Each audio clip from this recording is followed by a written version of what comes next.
నా విషయంలో కొందరు నాయకులు ఇది చెప్తే బాగుండదు, దుర్మార్గంగా ధర్మరాజులాగా ఉండాల్సిన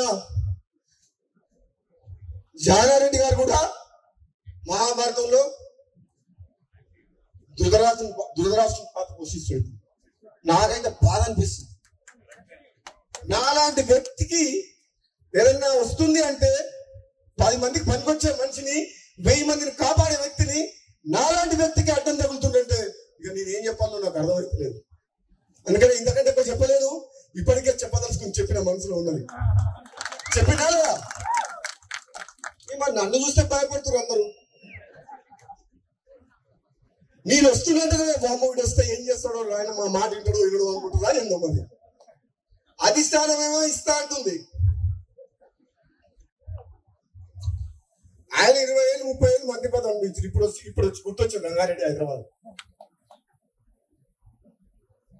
ఏ మంత్రి పార్లమెంట్ సభ్యుని గెలిపించారు?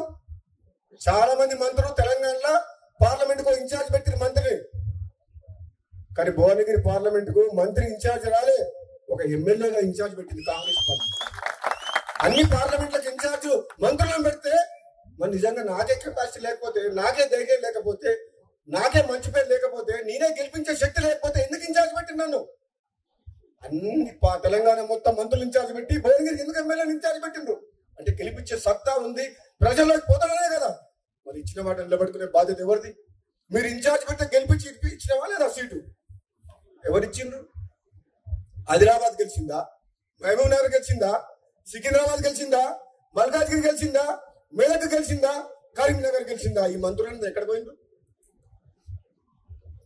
మరి ఎక్కడ?